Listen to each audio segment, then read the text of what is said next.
Real life धुरंधर, ये story है real life Dhurandhar की। No background music, no cinematic entry and no hero reveal. बस एक आदमी जो अपनी आइडेंटिटी छोड़कर एनिमी कंट्री के अंदर घुस गया और वहां सिर्फ सरवाइव नहीं किया बल्कि उनकी आर्मी में मेजर बन गया। This is the real story of Ravindra Kaushik who is called the black tiger of India. और जो आप सुनने वाले हो वो किसी भी स्पाई मूवी से ज्यादा इंटेंस है। Before we go deeper subscribe कर लो क्योंकि यहाँ हम फिक्शन नहीं रियल स्टोरीज डिकोड करते हैं। राजस्थान का एक नॉर्मल लड़का जो थिएटर करता था और एक्टिंग में इतना स्ट्रॉन्ग था कि रॉ के ऑफिसर्स ने उसे स्टेज पे नोटिस किया। उन्होंने एक चीज समझ ली, ये लड़का रोल प्ले नहीं करता, ये कम्प्लीटली कोई और ही बन जाता है। और स्पाई बनने के लिए ये सबसे डेंजरस स्किल होती है। 1970 में रॉ ने उसे रिक्रूट किया और फिर शुरू हुई ट्रेनिंग जहां उसकी पूरी आइडेंटिटी इरेज कर दी गई। Religion change, language training, Urdu perfection,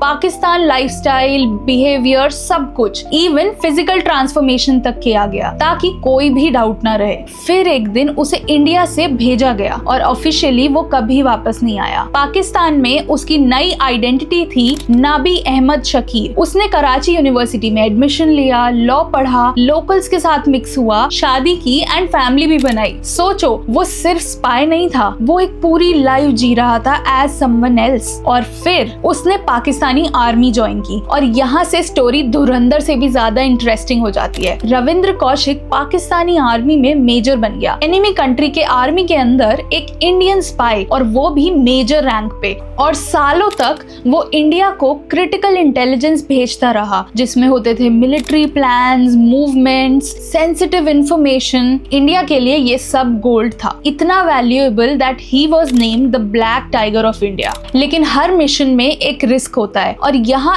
एक मिस्टेक सब कुछ खत्म कर देती है। 1983 में एक और इंडियन एजेंट को पाकिस्तान भेजा गया बट अनफॉर्चुनेटली वो पकड़ा गया एंड टॉर्चरस इंटेरोगेशन में उसने कौशिक का नाम बता दिया and that was game over. Ravindra Kaushik was arrested और फिर वो फेज आता है जो किसी भी मूवी में प्रॉपर्ली नहीं दिखाया जाता। Horrible torture, interrogation, isolation, years in the Sialkot jail. But India ने ऑफिशियली डिनाई कर दिया बिकॉज स्पाई वर्ल्ड का रूल सिंपल है, if you get caught you do not exist. सालों तक जेल में रहने और टॉर्चर सहने के बाद Ravindra Kaushik died silently. No medals, no headlines and no recognition. आज धुरंधर जैसी मूवीज देख के हमें बहुत अच्छा लगता है because finally the audience will at least know the sacrifice and pain of the people who go through this for their nation. But real life में हीरोज लाउड नहीं होते, वो साइलेंट होते हैं, इनविजिबल होते हैं और कभी कभी उनकी कहानी किसी को भी पता नहीं होती। रविंद्र कौशिक सिर्फ एक स्पाई नहीं थे,